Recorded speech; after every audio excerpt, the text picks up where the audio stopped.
Requisito 4.4. Análise crítica de pedidos, propostas e contratos.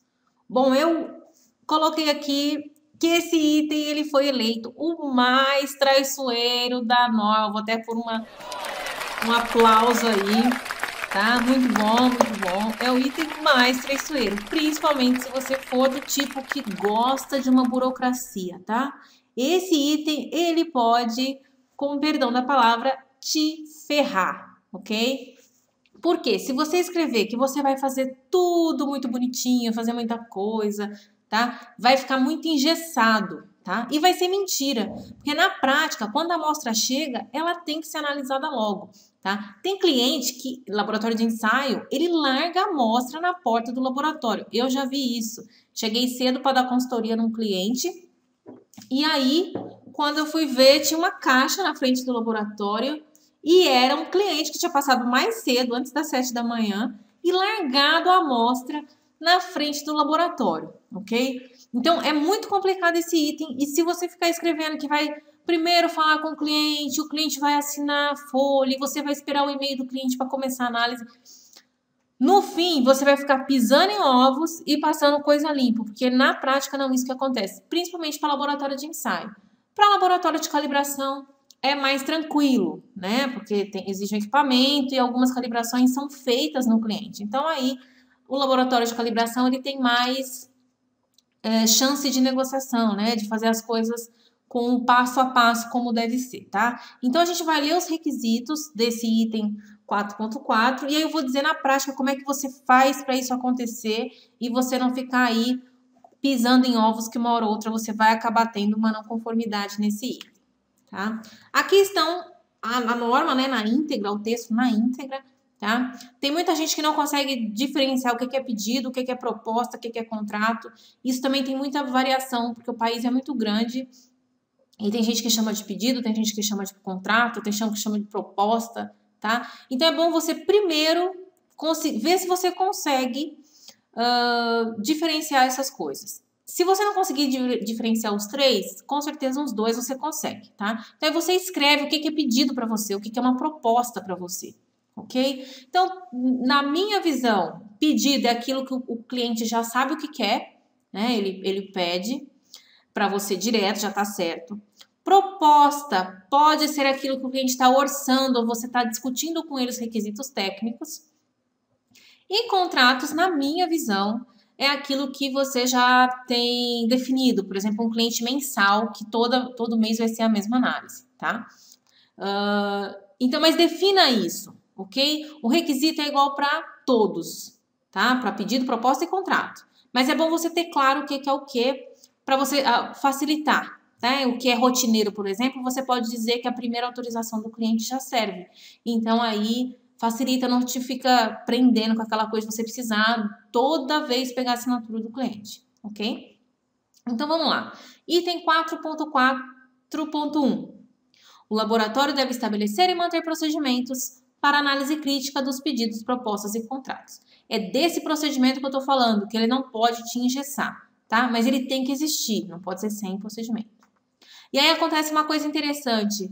Vem a palavra política logo em seguida. Apesar de não começar dizendo que o laboratório deve ter uma política, no meio do parágrafo está a palavra política. Então, é claro que é bom você ter uma política para isso, né? As políticas e procedimentos para análise críticas de que originem um contrato para ensaio devem garantir que os requisitos, inclusive os métodos a serem utilizados, sejam adequadamente definidos, documentados e entendidos. Tá? É bem parecido, tá aí até para você ver o item 5.4.2, tá? Que é a parte de método, 5.4 é a parte de método. Então, ele tem que estar claro para o cliente, ok? O laboratório tem a capacidade e recursos para atender os requisitos. Então, você tem que ter uma gestão de estoque ou alguém que garanta aí que não vai faltar nada para você atender o pedido do cliente. Seja selecionado o método de ensaio ou calibração apropriado e capaz de atender aos requisitos do cliente. Tá? Então, é bem parecido com o item A, ok? O item A diz que tem que estar documentado e definido, e o item C que ele seja atendido, tá? Quaisquer diferenças entre o pedido ou a proposta e o contrato devem ser resolvidas antes do início do trabalho. Cada contrato deve ser aceito tanto pelo laboratório quanto pelo cliente. Então, é aqui que você tem que tomar cuidado, tá? É requisito que ele seja aceito pelo cliente. Agora, como que você vai fazer esse aceite? Se você disser que é por assinatura, vai ter que ser por assinatura. Mas a nota da norma, ela permite que isso seja verbal, tá? Mas você tem que dar um jeito de registrar a data ou com quem você falou. Enfim, você tem que procurar ficar... Ai, como é que eu vou usar essa expressão? Tirar o seu da reta, ok? Esse é o principal aqui. Como é que você trabalha sem engessar o seu processo de análise e tirando o seu da reta, tá? 4.4.2, olha lá. Devem ser mantidos os registros das análises críticas, incluindo quaisquer modificações significativas. Devem também ser mantidos registros de discussões pertinentes com o cliente relacionado aos seus requisitos ou resultado do trabalho durante o período de execução do contrato. Complicadíssimo isso, né? Na prática, às vezes um cliente te liga, você só informa uma coisa para ele e você não sabe se aquilo é uma mudança significativa, se não é. Na dúvida, tente registrar tudo, tá? Mas pode ser um registro... Se você tem facilidade para escrever no computador. Se você tem facilidade de escrever à mão, faça um papel que fique ali do lado de conversas com clientes, tá ok? Você tem que registrar tudo isso. 4.4.3. A análise crítica deve também cobrir qualquer trabalho que seja subcontratado pelo laboratório. Isso aqui é muito interessante, porque no próximo item da norma, que é o 4.5, ele já trata de subcontratados, né? E já está embutido isso, que você também tem que fazer essa análise crítica. Mas fica aí de novo, repetido. 4.4.4. O cliente deve ser informado de qualquer desvio do contrato, ok? Isso parece bem óbvio, mas na prática nem sempre acontece assim. Às vezes se supõe que o cliente vai querer aquela mudança e aí avisam ele só depois, tá? Então, por esse requisito aqui, você tem que registrar esse aviso. E de acordo com o item anterior 442, essa mudança também tem que ser registrada, ok? O 445, ele diz o seguinte: se um contrato precisar ser modificado, depois do trabalho ter sido iniciado, o mesmo processo de análise crítica do contrato deve ser repetido e qualquer emenda deve ser comunicada a todo o pessoal afetado. Tá? Então, são itens muito parecidos, mas aqui ele também envolve outras pessoas do laboratório, porque às vezes o cliente muda uma coisa e os analistas não são avisados. Ou o gerente técnico fala, tá tudo bem, vamos fazer assim. Só que essa comunicação não chega até os analistas, tá? Então, qualquer coisa modificada, faça de novo a análise crítica, registre isso e segue a vida, ok? A gente já vai falar como que isso acontece, como é que você pode fazer isso, tá? Então, quais são as dicas aqui práticas para fazer a sua vida funcionar e não te engessar e não levar a uma conformidade, às vezes, por uma bobeira, ok? Então, você vai separar no seu procedimento, né, e na mente dos seus recepcionistas e das pessoas que trabalham em todo o laboratório, o que é um cliente rotineiro, né? Então, o que é um contrato antigo, já que acontece, uma coisa consolidada, e o que é um trabalho novo, tá? Mesmo que seja uma análise cotidiana, uma análise que você faz com frequência, sendo um cliente novo, você tem que escrever e fazer ele te dar pelo menos o primeiro aceite, ok? Então, você tem que ligar o alerta aí de todo mundo que trabalha contigo, se isso é um trabalho novo, um cliente novo, certo? Separa isso, tá? Essa é uma dica, porque se você, para todo mundo, disser que você vai fazer todo o processo de aceite, vai ficar engessado, ok? Então, separa isso no seu procedimento. Esse item da norma, ele traz bastante notas, né, que, na verdade, não fazem parte em si do requisito, mas são notas que tem um convém ali e são interessantes, tá? Eles dizem que, por exemplo, a nota 3, que o contrato ele pode ser verbal ou escrito, certo? Então, é bom dar uma olhada nessas notas, tá? Elas são, digamos, elas abrem brechas para vocês trabalharem de uma maneira mais light no dia a dia, tá? Mas separa isso no seu procedimento. O que é rotineiro, o cliente aprovando uma vez, tá valendo, a amostra pode entrar, e o que é novo, tem que ter um cuidado maior para registrar esse primeiro início, tá bom? Outra dica que eu quero dar para vocês que facilita muito a vida. Aprovações por e-mail, tá? Gente, o e-mail é uma coisa que funciona muito bem, ok? O problema é que a maioria das pessoas não sabe escrever e-mail, certo? Ela subentende que aquele sim ou aquele ok já diz muita coisa, tá? Então, quando você escrever um e-mail para o seu cliente, você tem que citar o seu nome, o número da proposta. Cliente, por favor, aprove a proposta XXX, certo? Com uma coisa assim, um e-mail mais consolidado. Porque eu já peguei em auditoria que a pessoa fala, eu tenho os e-mails para te provar.